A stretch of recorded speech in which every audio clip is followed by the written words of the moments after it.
guys. Just while I'm driving, I'll give you a little bit of info that I've had on my car. It's nothing I can show you because it's all a sealed unit, but a few years ago I had an issue where my gearbox, my SST gearbox, was only selecting gears 1, 3 and 5. No one could tell me what it was. Mitsubishi said I needed a new gearbox, which was going to cost an absolute fortune. I started looking around. I didn't have that money. Started looking around for other alternatives. I found a tuner down south in Aylesbury called Auto Torque, and they said that they could do like a mod. Said it was probably the magnetic selector fork, magnets from the selector forks that would give away, and that they could replace them with like obviously solid selector forks, no magnets.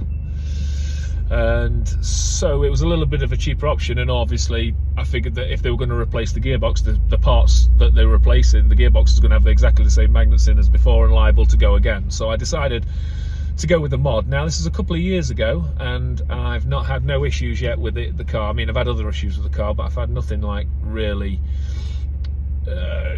that sort of like gearbox wise. At the same time, while I had it done, my clutch was on its way out, so I figured get it all done together. So I would recommend that you probably get your clutch inspected if you're having the same sort of problem. The first thing that alerted me to it was I got an error code, a dash engine management light, and it said, when I put a reader in, it gave me a peaker, I think P136. I can't remember the last thing. What I'll do is I'll drop the actual code in the comments. So I've got to go home and I'll get my paperwork out and I'll find out what exactly it was. But obviously that led me to it, and then I did a bit of investigation, a lot of research, and figured out obviously it was the selector forks. While I was there, I had the solenoid replaced, the forks fitted, fixed, and I had the clutch done. Now since then, like I said, I've had no issues whatsoever with the gearbox. It runs like a dream. Obviously I'm driving the car now, as you can see, but I'm doing this video because I've seen quite a lot of people saying that they're getting the same sort of problems. They're getting like issues, they're getting error codes, and a few of them I see is all linked, and I would say is linked from my experience to that sort of problem. It is a common fault with the SST gearbox, and unfortunately, if you want this sort of car, unless you're having it manual, it's what you've got to go for, unless you're obviously having a whole new gearbox fitted in on a different model.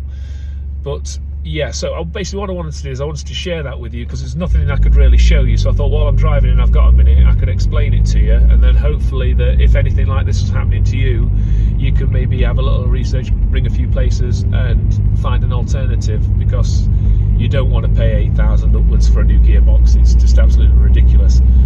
The parts aren't cheap, and obviously, like I said, it's just the same gearbox that was in originally, and it's liable to go wrong. So I hope this gives you a little bit of insight and information, and if it's helped you, then great.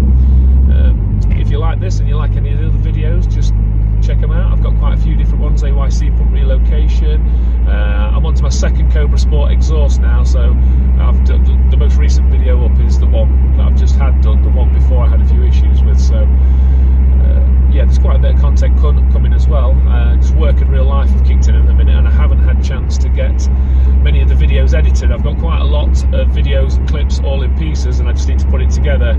It's just finding the time with the family, like I say, work, real life, everything's just sort of ripping me apart at the minute. But I hope you like this. I hope it's informative for you. If you like it, smash a like, and I'll catch you on the next one. Thanks a lot.